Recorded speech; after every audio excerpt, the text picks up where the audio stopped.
요양원 입소 후 한 달 만에 면회 거절을 당하다. 처음엔 진짜 바빠서 그런 줄 알았어요. 근데 석 달째 연락이 없더라고요. 아들이 저를 요양원에 데려다 준 날이 작년 봄이었어요.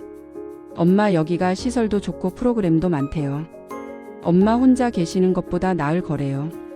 저는 싫다고 했죠. 집에서 살고 싶다고. 근데 며느리가 끼어들더라고요.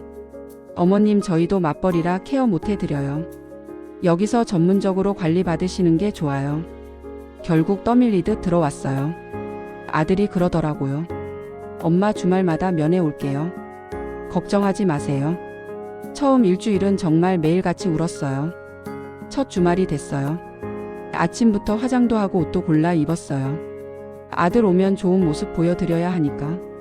근데 점심때까지 기다려도 안 오시더라고요. 전화했죠. 아들이 미안하대요. 갑자기 회사 일이 생겼대요. 다음 주에 꼭 온대요. 다음 주를 기다렸어요. 또 안 왔어요. 전화하니까 이번엔 며느리가 받더라고요. 어머님 죄송한데 애들 학원 때문에 못 갈 것 같아요. 그 다음 주에 갈게요. 그렇게 한 달이 지났어요. 한 달 만에 아들이 왔어요. 그것도 30분 있다가 가더라고요. 급한 일 있다면서. 저는 그냥 얼굴이라도 봐서 좋았어요. 다음에 또 오라고 했죠. 2달째 되던 날이에요. 요양원에서 가족 상담 프로그램이 있었거든요. 다른 어르신들은 자식들이 다 왔는데 저만 혼자였어요. 간호사님이 연락해봤다고 하시더라고요. 근데 아들이 뭐라고 했는지 아세요? 요즘 너무 바빠서 당분간 면회 어렵다고 했대요. 그날 저녁에 제가 직접 전화했어요. 아들아 엄마야. 이번 주말에 좀 와줄 수 없니? 너무 보고 싶어서. 근데 아들이 짜증내듯이 말하더라고요. 엄마 저도 힘들어요. 회사 일도 바쁘고 애들 챙기느라 정신없어요. 조금만 참아요. 석 달째 되던 날이에요. 명절이었거든요. 설날. 당연히 오겠거니 했죠. 아침부터 현관에서 기다렸어요. 다른 어르신들은 가족들이 다 데리러 왔어요. 저만 또 혼자 남았어요. 전화했더니 아들이 그러더라고요. 엄마 죄송한데 처가 먼저 가야 돼요. 내일 갈게요. 근데 내일도 안 왔어요. 전화하니까 받지도 않더라고요. 넉 달째 되던 날이에요. 간호사님이 저한테 조심스럽게 말씀하시더라고요. 어머님 아드님한테 연락이 안 돼요. 면회비 입금도 밀렸고요. 면회비요. 내 가족들이 면회 오려면 신청하고 비용 내야 한대요. 근데 아들이 그것도 안 냈대요. 그날 밤에 계속 전화했어요. 10번도 넘게 걸었을 거예요. 마침내 며느리가 받더라고요. 목소리가 차갑더라고요. 어머님 왜 이러세요? 저는 울면서 말했어요. 한 번만 와줄 수 없냐고. 너무 보고 싶다고. 며느리가 한숨 쉬면서 말하더라고요. 저희 요양원비 내는 것도 빠듯해요. 거기다 면회까지 가려면 시간도 돈도 너무 들어요. 어머님 이해 좀 해주세요. 이해를 어떻게 해요? 저는 자식이 보고 싶은데. 며느리가 계속 말하더라고요. 어머님 거기 계신 게 제일 좋아요. 전문가들이 케어해 주시잖아요. 저희는 못 해드려요. 그러니까 그냥 거기서 편하게 지내세요. 전화 끊고 하염없이 울었어요. 그때 깨달았죠. 아들이 저를 여기 보낸 이유가 케어 때문이 아니라 그냥 귀찮아서였구나. 5달째 됐을 때예요. 요양원에 새로 오신 할아버지가 계셨어요. 딸이 모셔다 드렸는데 매주 와요. 그것도 아이들까지 데리고.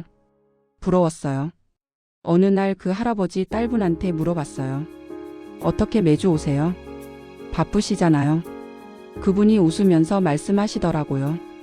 바쁘긴 한데 아버지가 더 중요하죠. 뭐가 급한 일이에요? 부모님보다 급한 일은 없어요. 6달째 되던 날이에요. 더 이상 참을 수가 없었어요. 요양원 원장님한테 말씀드렸죠. 저 집에 가고 싶어요. 원장님이 난처해 하시더라고요. 어머님 보호자 동의가 있어야 돼요. 보호자한테 연락했더니 아들이 안 된대요. 엄마 거기 계셔야 돼요. 안전하니까. 저는 소리쳤어요. 안전보다 자유가 더 좋아. 집에 가고 싶다고. 근데 아들이 딱 잘라 말하더라고요. 엄마 법적으로 저희가 보호자예요. 그때 간호사님이 말씀하셨어요. 어머님 노인보호 전문기관에 연락해보세요. 이건 방임이에요. 저는 뭔지도 몰랐는데 간호사님이 도와주셨어요. 노인보호 전문 기관에서 나오셨어요. 제 사연 듣고 조사를 시작했고 아들한테도 연락 갔나 봐요. 며칠 뒤에 갑자기 아들이 찾아왔어요. 엄마 미안해요. 제가 정신이 없었어요. 이제 자주 올게요. 근데 저는 믿을 수가 없었어요. 아들이 계속 빌더라고요. 기관에서 경고받았대요. 계속 이러면 아동학대 아니 노인학대로 처벌받을 수 있대요. 겁나서 온 거예요. 저는 차라리 솔직하게 말했어요.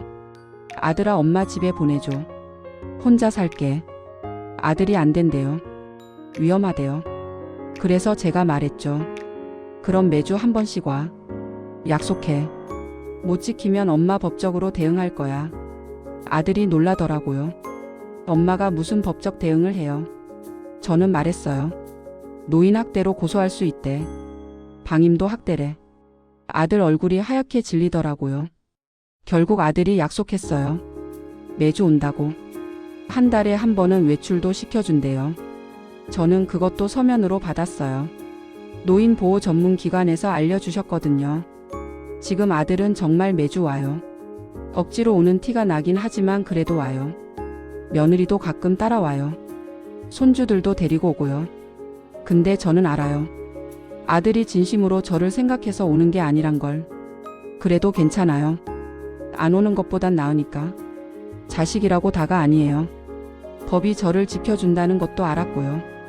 아들은 여전히 불만이에요. 엄마가 너무 강압적이래요. 근데 저는 말해줬어요. 내가 먼저 엄마를 방치했잖아. 강압적인 건 너였어. 아들은 할 말이 없더라고요. 지금 저는 당당해요. 제 권리를 찾았으니까요. 다른 어르신들도 용기 내셨으면 좋겠어요. 우리도 존중받을 자격이 있어요. 구독과 좋아요는 큰 힘이 됩니다. 막장 5분과 함께 특별한 이야기를 함께 해보세요. 우리 주변의 이야기를 빠르게 만나보세요.